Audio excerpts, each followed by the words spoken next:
আসসালামু আলাইকুম। পল্লবী মহিলা ডিগ্রি কলেজ অনলাইন ক্লাসে সকল ছাত্রীদেরকে স্বাগতম। আমি প্রথমেই ধন্যবাদ জানাচ্ছি মহান আল্লাহ তাআলাকে, যিনি এই করোনা মহামারীর সময় আমাদেরকে সুস্থ সবল রেখেছেন। আমি আরো ধন্যবাদ জানাচ্ছি আমাদের অধ্যক্ষ মহোদয় এবং উপাধ্যক্ষ মহোদয় এবং অনলাইন ক্লাসের সাথে সংশ্লিষ্ট শিক্ষক মণ্ডলী এবং সকল ছাত্র ছাত্রী। আজকে আমি তোমাদের একটা গুরুত্বপূর্ণ অধ্যায়ে ক্লাস নেব, সেটা হলো অগ্রাধিকার শেয়ার। তোমরা সাধারণ শেয়ার সম্পর্কে বিস্তারিত পড়েছো, কিন্তু অগ্রাধিকার শেয়ারটা তোমরা হিসাব বিজ্ঞান বিভাগে পড়লেও ফিনান্সেও এটা অনেক গুরুত্বপূর্ণ বহন করে। সেই জন্য অগ্রাধিকার শেয়ার থেকে তোমাদের প্রত্যেক বছর জাতীয় বিশ্ববিদ্যালয়ে 4 মার্ক এবং 10 মার্কেরও কোশ্চেন এখান থেকে থাকতে পারে। সেই জন্য খুব গুরুত্ব সহকারে আজকে আমি এই অধ্যায়টা আলোচনা করব। এই অধ্যায়টা আলোচনার প্রথমেই আমি জেনে নেব যে অগ্রাধিকার শেয়ার কাকে বলে। অর্থাৎ কোম্পানি যে শেয়ারের মালিকগণ কোম্পানির লভ্যাংশ বন্টন ও বিলোপ সাধনের ক্ষেত্রে মূলধন ফেরত পাওয়ার ক্ষেত্রে অগ্রাধিকার ভোগ করে তাকে অগ্রাধিকার শেয়ার বলে। অর্থাৎ এই অগ্রাধিকার শেয়ারের মালিকগণ হলো কোম্পানির লভ্যাংশ যখন বন্টন হবে সেই বন্টনের সময় অগ্রাধিকার ভিত্তিতে লভ্যাংশ পাবে এবং বিলোপ সাধনের পরে অর্থাৎ যখন অবসান হবে কোম্পানির, তখন তারা এই অবসানের সময় মূলধন ফেরতের ক্ষেত্রেও অগ্রাধিকার পাবে। অর্থাৎ এখান থেকে তারা দুইটা সুবিধা পাবে, এক লভ্যাংশের ক্ষেত্রে এবং বিলোপ সাধনের ক্ষেত্রে। তাহলে আমি খুব সহজেই বুঝতে পারলাম অগ্রাধিকার শেয়ার কাকে বলে। আমরা এখন জানবো অগ্রাধিকার শেয়ারের বৈশিষ্ট্য, অর্থাৎ কোন কোন বৈশিষ্ট্য থাকলে আমরা তাকে অগ্রাধিকার শেয়ার বলবো। দেখো লেখা আছে 1 মালিকানা, 2 লভ্যাংশ অগ্রাধিকার, 3 মূলধন ফেরত, 4 লভ্যাংশ, 5 অংশগ্রহণ বৈশিষ্ট্য, 6 রূপান্তর যোগ্যতা, 7 সমমূল্য, 8 ভোটাধিকার, 9 জামানত, 10 যোজিত বৈশিষ্ট্য। আমরা এখন এই বৈশিষ্ট্য সম্পর্কে আলোচনা করব। 1 নাম্বার আছে মালিকানা। অগ্রাধিকার শেয়ার হোল্ডার যারা শেয়ারের মালিক তারা কোম্পানির মালিক নয়, আবার এরা ঋণদাতাও নয়। অর্থাৎ মালিক এবং ঋণদাতার মধ্যবর্তী স্থানে এই অগ্রাধিকার শেয়ারের মালিকগণ অবস্থান করে। তারা কোম্পানি থেকে নির্দিষ্ট হারে লভ্যাংশ পায়, আবার এটা ডেপ্ট মানে ঋণের মতোই এরা নির্দিষ্ট হারে লাভ হোক বা না হোক এরা নির্দিষ্ট হারে লভ্যাংশ বা সুদ বা প্রভিডেন্ট যেটা থাকে সেটা পেয়েই থাকবে। লভ্যাংশের অগ্রাধিকার অর্থাৎ কোম্পানি যখন তাদের বার্ষিক অ্যানুয়াল মিটিংয়ে বা বার্ষিক মিটিংয়ে যখন তাদের লভ্যাংশ ঘোষণা করবে, এই লভ্যাংশের ক্ষেত্রে অগ্রাধিকার শেয়ারের মালিকগণ সর্বপ্রথম এই লভ্যাংশের ভাগীদার হবে। তাদের লভ্যাংশ দেওয়ার পরে সাধারণ শেয়ার হোল্ডারদের লভ্যাংশ বন্টন করা হয়। মূলধন ফেরত অগ্রাধিকার ঠিক একই রূপ। কোম্পানি যখন অবসায়ন অথবা অবলোপন করা হবে, ঠিক তখন অগ্রাধিকার শেয়ারের মালিকগণ সর্বপ্রথম তার মূলধনের অংশ ফেরত পাবে।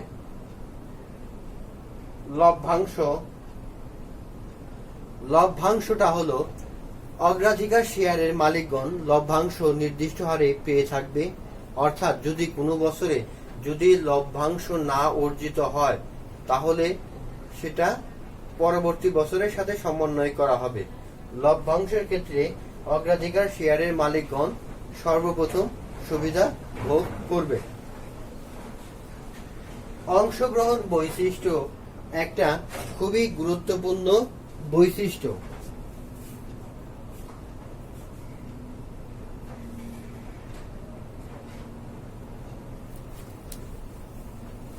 অর্থাৎ এই ক্ষেত্রে অগ্রাধিকার শেয়ারের মালিকগণ অংশগ্রহণ শুধুমাত্র তারা নির্দিষ্ট হারে লাভ পেয়ে থাকবে। সাধারণ শেয়ার হোল্ডারদের মতো তারা কোম্পানি পরিচালনায় অংশগ্রহণ করতে পারবে না। রূপান্তর যোগ্যতা, অনেক সময় এই অগ্রাধিকার শেয়ারের ভিতর উল্লেখ থাকে যে 10 বছর পরে সাধারণ শেয়ারে রূপান্তর হবে। আমরা বেক্সিমকো ফার্মাসিউটিক্যালস এর নাম সবাই জানি। এই ফার্মাসিউটিক্যালসে প্রথমে অগ্রাধিকার শেয়ার বাজারে ছাড়ে, তারা নির্দিষ্ট সময় পরে ওই অগ্রাধিকার শেয়ার সাধারণ শেয়ারে রূপান্তরিত হয়ে যায়।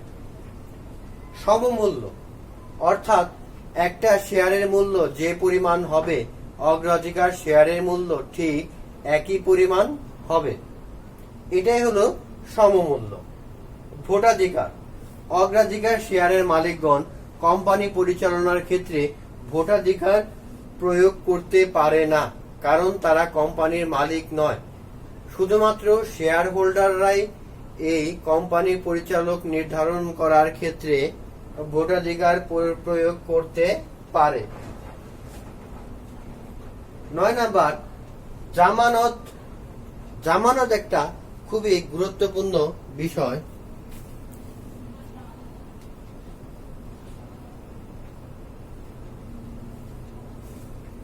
অর্থাৎ এরা নির্দিষ্ট পরিমাণ অর্থ পেয়ে থাকে, সেই ক্ষেত্রে এখানে কোনো জামানতের প্রয়োজন হয় না। এরা ঋণদাতার মতোই নির্দিষ্ট পরিমাণ, ঋণদাতা যেমন সুদ পেয়ে থাকে এরাও নির্দিষ্ট পরিমাণ লভ্যাংশ পেয়ে থাকে। এই ক্ষেত্রে জামানতের প্রয়োজন হয় না। যোজিত বৈশিষ্ট্য খুবই গুরুত্বপূর্ণ বৈশিষ্ট্য। এই বৈশিষ্ট্যটা হলো, যদি কোনো বছর কোনো কারণে কোম্পানি লভ্যাংশ ঘোষণা করতে না পারে অথবা কোম্পানি কোনো লস হয়, সেই ক্ষেত্রে পরবর্তী বছরে যখন লভ্যাংশ ঘোষিত হবে তখন পূর্বের বছরে এই অগ্রাধিকার শেয়ার হোল্ডারদের তাদের সমুদয় পাওনা পরিশোধ করে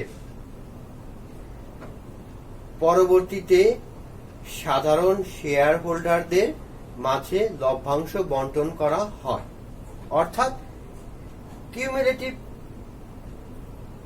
অ্যাক্টিভিটিস এর ক্ষেত্রে, অর্থাৎ দেখা গেছে যে এই বছর একটা কোম্পানি লভ্যাংশ ঘোষণা করতে পারে নাই, পরবর্তী বছর যখন লভ্যাংশ ঘোষণা করবে তখন সাধারণত অগ্রাধিকার শেয়ার মালিকদের পূর্ব বছরের বকেয়া প্লাস বর্তমান বছরের লভ্যাংশ দুটা প্রদান করার পরে অবশিষ্ট যা থাকবে তাই সাধারণ শেয়ার হোল্ডারদের মাঝে বন্টন করা হবে। তাহলে তোমরা অতি সহজেই বুঝলা অগ্রাধিকার শেয়ার কাকে বলে, অগ্রাধিকার শেয়ারের বৈশিষ্ট্য। তোমরা একটু দেখো,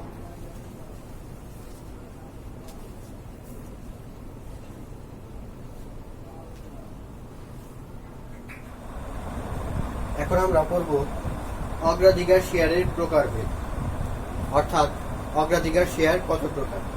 1 নম্বরে দেখো সঞ্চয়ী অগ্রাধিকার শেয়ার, 2 অসঞ্চয়ী অগ্রাধিকার শেয়ার, 3 পরিশোধযোগ্য অগ্রাধিকার শেয়ার, 4 অপরিশোধযোগ্য অগ্রাধিকার শেয়ার, 5 অংশগ্রহণকারী অগ্রাধিকার শেয়ার, 6 অংশগ্রহণবিহীন অগ্রাধিকার শেয়ার, 7 নম্বর রূপান্তরযোগ্য অগ্রাধিকার শেয়ার, 8 নম্বর অরূপান্তরযোগ্য অগ্রাধিকার শেয়ার।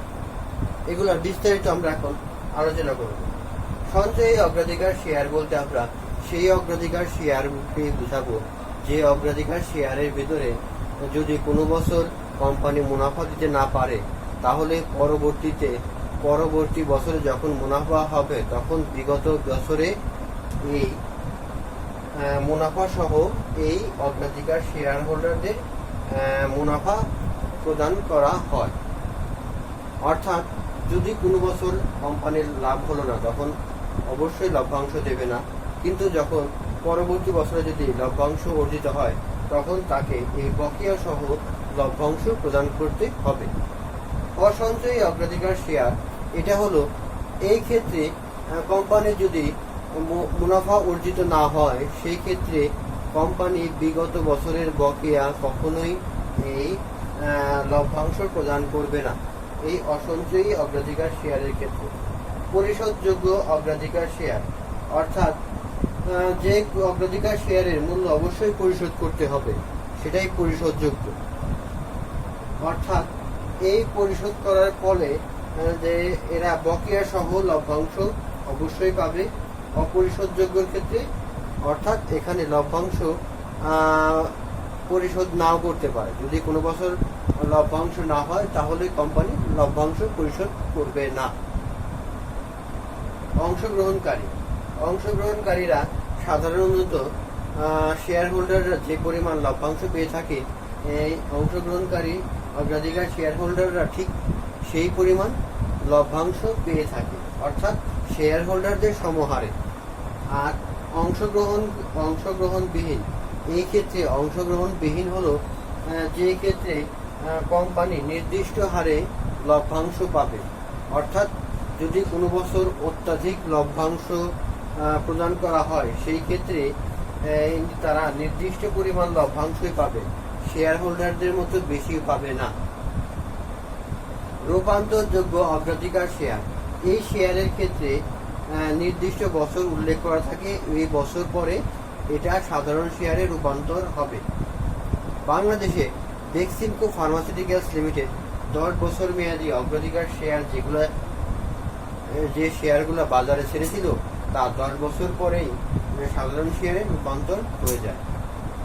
অরূপান্তর যোগ্য অগ্রাধিকার শেয়ার এই ক্ষেত্রে সাধারণ শেয়ার আজীবন এই অগ্রাধিকার শেয়ারের ভিতরেই থাকবে, অর্থাৎ কোম্পানি বিলোপ সাধনের আগ পর্যন্ত এই অগ্রাধিকার শেয়ার সাধারণ শেয়ারে রূপান্তর করা যাবে না, অর্থাৎ সেই পর্যন্ত তারা অগ্রাধিকার শেয়ারের ভিতরে অন্তর্ভুক্ত থাকবে। তাহলে আমরা এই 8 প্রকার সম্পর্কে বিস্তারিত করলাম। এখন আমরা অঙ্কর দিকে যাব। আরেকটা কোশ্চেন তোমাদের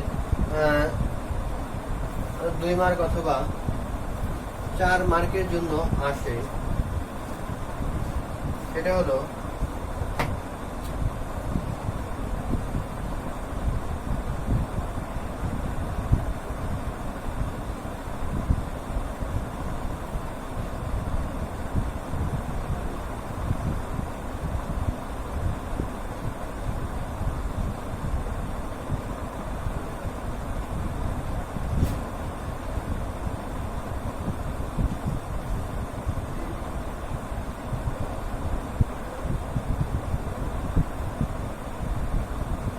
অর্থাৎ অগ্রাধিকার শেয়ারকে কেন সংকর জাতীয় শেয়ার বলা হয়। খুব সহজে তোমরা এই কোশ্চেনটার অ্যান্সার লিখতে পারো, কারণ অগ্রাধিকার শেয়ারটা হলো সাধারণ শেয়ারের বৈশিষ্ট্য এবং ঋণদাতার যে বৈশিষ্ট্য তার সুবিধা নিয়েই অগ্রাধিকার শেয়ারের বৈশিষ্ট্য পরিলক্ষিত হয়। এই ক্ষেত্রে সাধারণ শেয়ারদের মতো নির্দিষ্ট পরিমাণ লভ্যাংশ পায়, আবার ঋণদাতার মতো যে নির্দিষ্ট হারে সুদও পেয়ে থাকে বা নির্দিষ্ট পরিমাণ সুদও পেয়ে থাকে। অর্থাৎ ঋণ গ্রহীতা এবং সাধারণ শেয়ারদের উভয় বৈশিষ্ট্য বিদ্যমান বিধায় অতি সহজে অগ্রাধিকার শেয়ারকে সংকর জাতীয় শেয়ার বলা হয়, অর্থাৎ হাইব্রিড কয়েকটা, অর্থাৎ সাধারণ শেয়ারের বৈশিষ্ট্য এবং ঋণ গ্রহীতার যে বৈশিষ্ট্য আছে এই 2 বৈশিষ্ট্য বিদ্যমানের সংমিশ্রণের কারণে এই অগ্রাধিকার শেয়ারকে সাধারণত সংকর জাতীয় শেয়ার বলা হয়। এটা তোমাদের 2 মার্কেও আসতে পারে, 1 মার্কেও আসতে পারে, 1 মার্ক 4 মার্কেও আসতে পারে, এটা কখনো 10 মার্কের তোমাদের কোশ্চেন আসবে না। তো তোমরা একটু বানিয়ে লিখলে তোমাদের হুবহু এই মার্কগুলো দিয়ে দিবে। তোমরা সাধারণ শেয়ারের বৈশিষ্ট্য ভালোগুলো নিয়ে এবং এই ঋণের যে বৈশিষ্ট্য ভালো দিকগুলো আছে সম্পূর্ণ কম্বাইন করলে তোমরা এই অগ্রাধিকার শেয়ারের বৈশিষ্ট্য সহজেই খুঁজে পাবা। তোমরা বইতে দুই একবার দেখে নিও, তাহলেই খুব সহজেই তোমরা এই কোশ্চেনটার অ্যান্সার দিতে পারবে।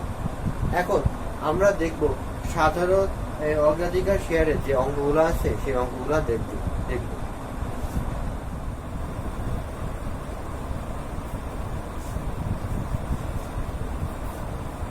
আমরা এখন দেখব অগ্রাধিকার শেয়ারের সূত্রসমূহ। এখানে তিনটা অগ্রাধিকার শেয়ারের সূত্র তোমাদের দেওয়া আছে। এই তিনটা ভিতরে এই 1 নাম্বারটা এবং 2 নাম্বারটা থেকেই সাধারণত তোমাদের জাতীয় বিশ্ববিদ্যালয়ে অঙ্কগুলো এসে থাকে। তাহলে আমি 1 নাম্বারটা দেখো, অগ্রাধিকার শেয়ারের সূত্র, অগ্রাধিকার শেয়ারের মূল্য, ভ্যালু অফ প্রাইস, ডিপি অর্থাৎ ডিভিডেন্ড পেবল, অর্থাৎ যে পরিমাণ ডিভিডেন্ড দেওয়া হবে 1 - 1 divided by 1 plus I to the power n divided by I. তোমরা বন্ডের মূল্যায়নের যে সূত্রটা ছিল, এখানে ডিপির পরিবর্তে এখানে আই ছিল, তখন মানে সুদ প্রদান করা হতো, কিন্তু এখানে প্রদান করা হয় কি ডিভিডেন্ড, সেজন্য আমি ডিপি লিখেছি। আর সবগুলো ঠিকই আছে। ম্যাচুরিটি ভ্যালু 1 প্লাস আই, অর্থাৎ যখন তোমাদের এই সূত্রটা তখনই প্রয়োগ করবা যখন অঙ্কে তোমাদেরকে যদি ম্যাচুরিটি ভ্যালু দেওয়া থাকে। ম্যাচুরিটি ভ্যালু দেওয়া থাকলে তোমরা 1 নাম্বার সূত্র প্রয়োগ করবা। যদি অঙ্কে ম্যাচুরিটি ভ্যালু দেওয়া না থাকে তাহলে 2 নাম্বার সূত্রটা প্রয়োগ করবা। এখানে বন্ড ভ্যালুয়েশন বা bond price equal to DP মানে ইন্টারেস্ট যেটা পাওয়া যাবে, কেপি মানে আয়ের হার। এখানে সুদের হার দেওয়া থাকবে এবং বন্ড থেকে আয়ের হার, এই দুটো দেওয়া থাকবে। এই কেপি মানে আয়ের হার, আমি আগের ক্লাসে তোমাদেরকে পড়াইছি, সেটা দেওয়া থাকবে। আবার অগ্রাধিকার শেয়ারের ক্ষেত্রে ইল টু ম্যাচুরিটি যদি দেওয়া থাকে তাহলে এই আয়ের হারটা থাকবে আর redeemable value minus net salvage value divided by N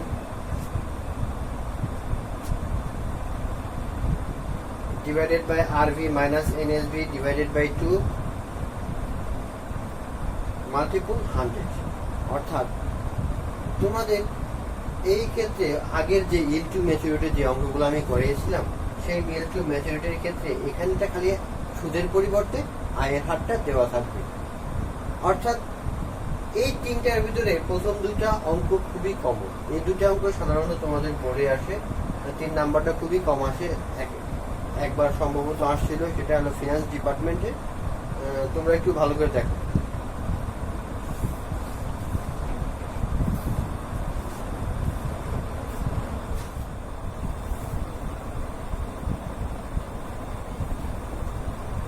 এখন আমি তোমাদের এই সূত্রের 1 নাম্বার যে অঙ্কটা আছে সেই অঙ্কটা নিয়ে আলোচনা করব।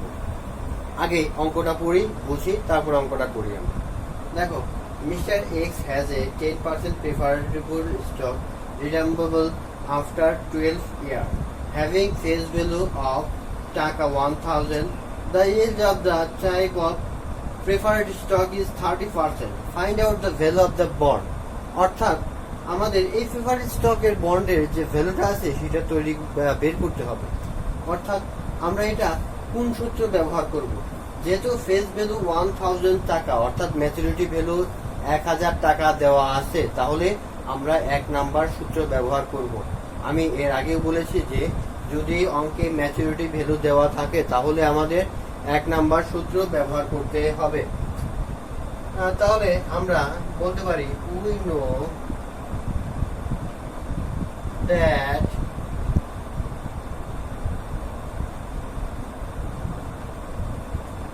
বন্ড ভ্যালু সমান সমান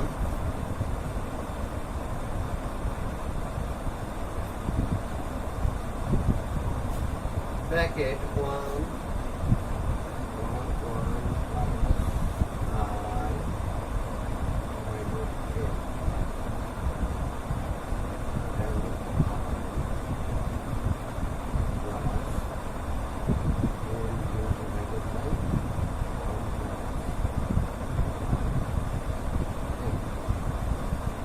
আমরা অতি সহজেই সূত্রটা লিখে ফেললাম।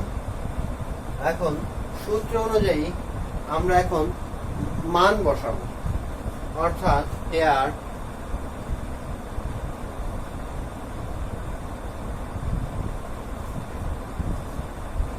এখানে স্পষ্টভাবে দেওয়া আছে যে 10% প্রেফারেড স্টক, অর্থাৎ অগ্রাধিকার শেয়ারের ক্ষেত্রে অবশ্যই এই কথাটা উল্লেখ থাকে। 5% অগ্রাধিকার শেয়ার, 10% অগ্রাধিকার শেয়ার, 15%, 12%, অর্থাৎ পার্সেন্টটা অবশ্যই উল্লেখ থাকে। তাহলে আমরা এখন এই ডিভিডেন্ডের পরিমাণটা আমরা বের করে নিই। ডিভিডেন্ডের পরিমাণ হলো, এখানে 1000 টাকা আছে, ভ্যালু পূরণ 10%, অর্থাৎ 1000 টাকার যে 10% বের হবে সেটা হবে 100,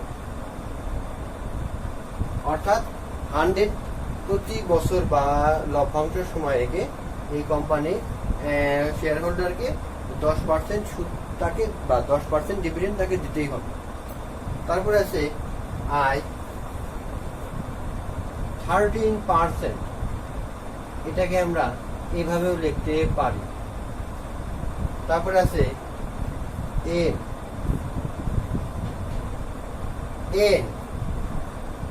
এন আছে 12 ইয়ার্স, আর আছে এমবি ম্যাচুরিটি ভ্যালু 100,000। সরি, আমরা এখন অতি সহজেই অঙ্ক থেকে এই মানগুলো পেলাম। এখন আমরা এই মানগুলো বসাবো। 100 প্লাস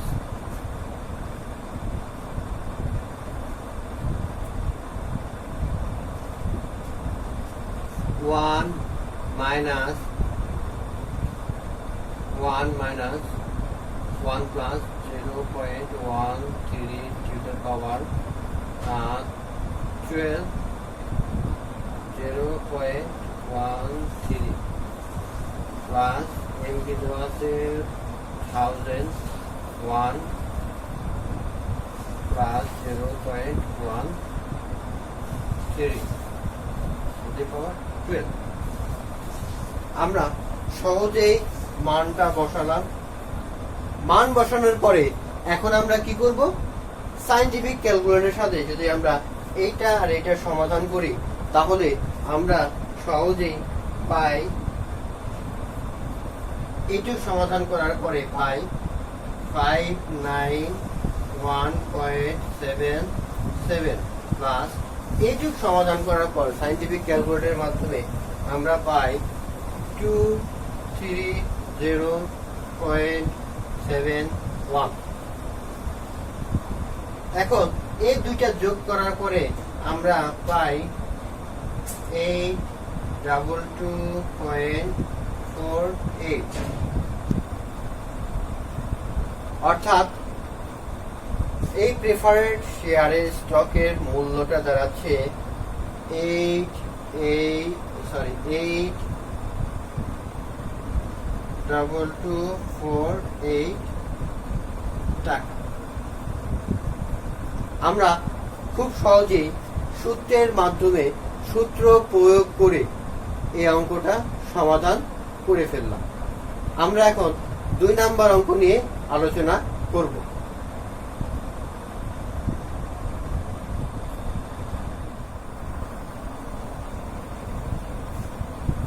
এখন আমরা 2 নাম্বার সূত্র নিয়ে আলোচনা করব। সেটা হলো, যদি এমডি বা ম্যাচুরিটি ভ্যালু দেওয়া না থাকে অঙ্কে তাহলে আমরা কি করব। দেখো অঙ্কটাকে আমি পড়ছি, তখন বুঝা যাচ্ছে। BD limited preference share face value is 3000 per share and rate of dividend is 15%. If required rate return is 8%, what is the preferred share value? অর্থাৎ এখানে এমবি ম্যাচুরিটি ভ্যালুটা উল্লেখ করার নাই, তার মানে সেজন্য আমরা যে সূত্রটা ব্যবহার করব সেটা হলো we know that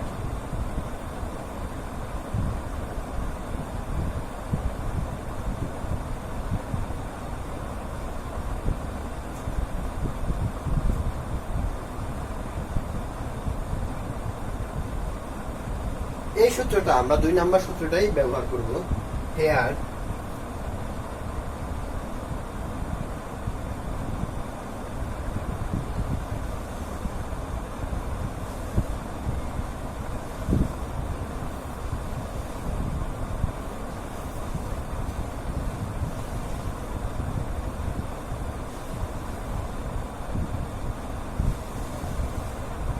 অর্থাৎ জিও ডিভিডেন্ড পেমেন্ট যে মূল্যটা সেটা আমরা 15% ব্যয় হলো 450 টাকা।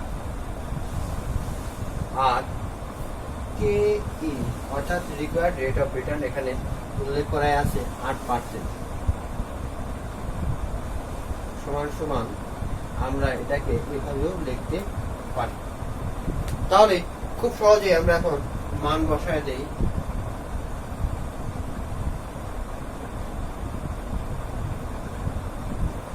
সহজে আমরা যদি এই 8% দিয়ে এটাকে ভাগ করি তাহলে আমরা যে রেজাল্টটা পাই সেটা হলো 5625।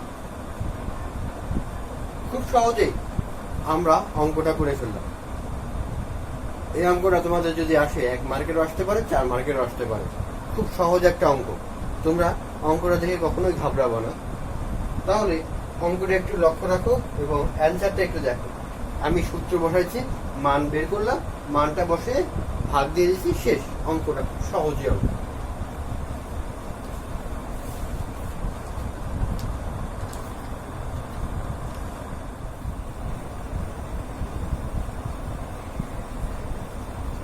আমরা এখন সূত্রের 3 নাম্বারটা নিয়ে আলোচনা করব।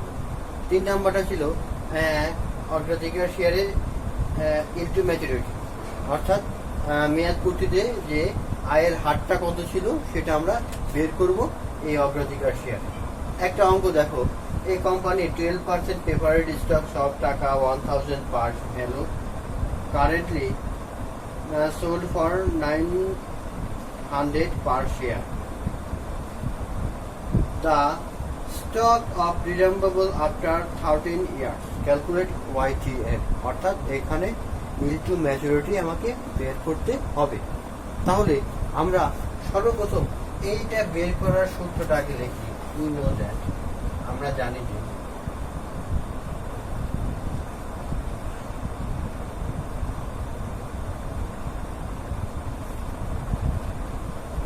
YTM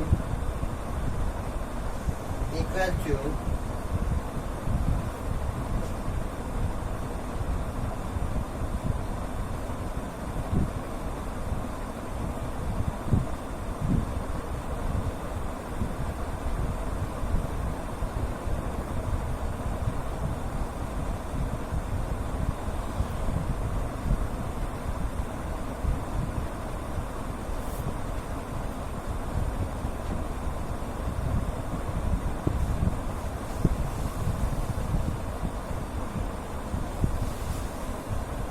সূত্রটা অতি সহজেই আমরা লিখে ফেললাম। এখন সূত্র অনুযায়ী আমরা কি করব, মান বসাবো। তাহলে প্রথমে ডিও অথবা ডিপি যাই লেখো তোমরা, 1000 ইনটু, দেখো এই কোম্পানি 12% প্রেফারেড শেয়ার, তার মানে হবে 12%, অর্থাৎ এখানে আসে হলো 120। তারপরে আছে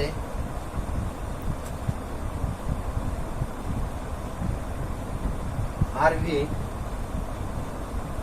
1000 রিডেম্বল ভ্যালু, এনএসভি দেওয়া আছে 900 টাকা, এন সমান সমান দেওয়া আছে কত, 13 ইয়ার।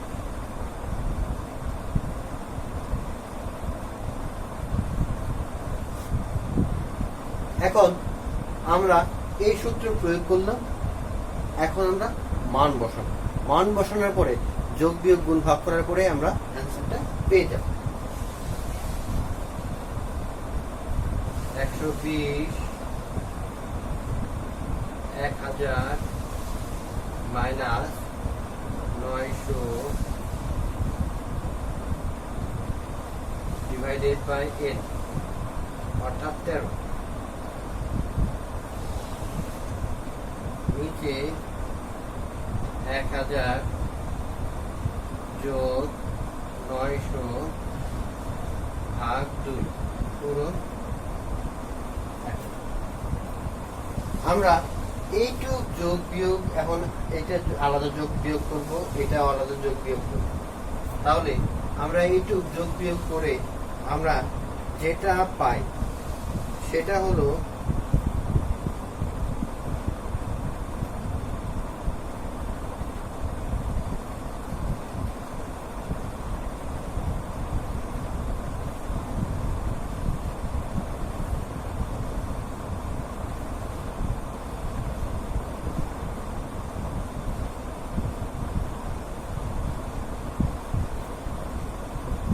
খুব সহজেই আমরা এই মানটা পেয়ে গেলাম। এই মানটা আমরা খুব সহজেই পেলাম। তাহলে এখন এই সামান্য একটু যোগ বিয়োগ গুণ করার বা ভাগ আর এবং গুণ করার পরে আমরা যে মানটা পাই 13.44%। আমার আগের ক্লাসে বলেছি যদি ইল্ড টু ম্যাচুরিটি থাকে অর্থাৎ মেয়াদ পূর্তির হার থাকে তাহলে অবশ্যই শতকরা এবং পার্সেন্টেজ হবে। অর্থাৎ আমার এই 13.44% হলো এই কোম্পানির থেকে আয়ের হার। অর্থাৎ আমার অগ্রাধিকার শেয়ারে আয়ের হার হলো কত পার্সেন্ট আসতেছে? এই 13.44%। অর্থাৎ আমি যদি এই অগ্রাধিকার শেয়ারে বিনিয়োগ করি তাহলে এখান থেকে আমি এত পার্সেন্ট হারে রিটার্ন পাবো। সুপ্রিয় শিক্ষার্থী বন্ধুরা যারা আমার আছো, আমার যারা শুভাকাঙ্ক্ষী ছাত্রীরা, তোমরা নিশ্চয়ই এই ক্লাসটা করে অগ্রাধিকার শেয়ার সম্পর্কে বিস্তারিত ধারণা অর্জন করতে পারবা। তো আজকের মতো আমি এখানেই আমার এই বক্তব্য শেষ করব। আমি সর্বশেষ মহান আল্লাহ তাআলাকে ধন্যবাদ জানাচ্ছি। আমি ধন্যবাদ জানাচ্ছি আমাদের অধ্যক্ষ মহোদয়, উপাধ্যক্ষ মহোদয়, অনলাইন ক্লাসের সাথে যুক্ত সকল শিক্ষক এবং ছাত্রছাত্রীবৃন্দ, সবাইকে আমার প্রাণ ঢালা শুভেচ্ছা রইল। তো সকল ছাত্রীকে আমি আন্তরিকভাবে শুভেচ্ছা জানিয়ে আজকের মতো আমার বক্তব্য এখনই শেষ করছি। আল্লাহ হাফেজ।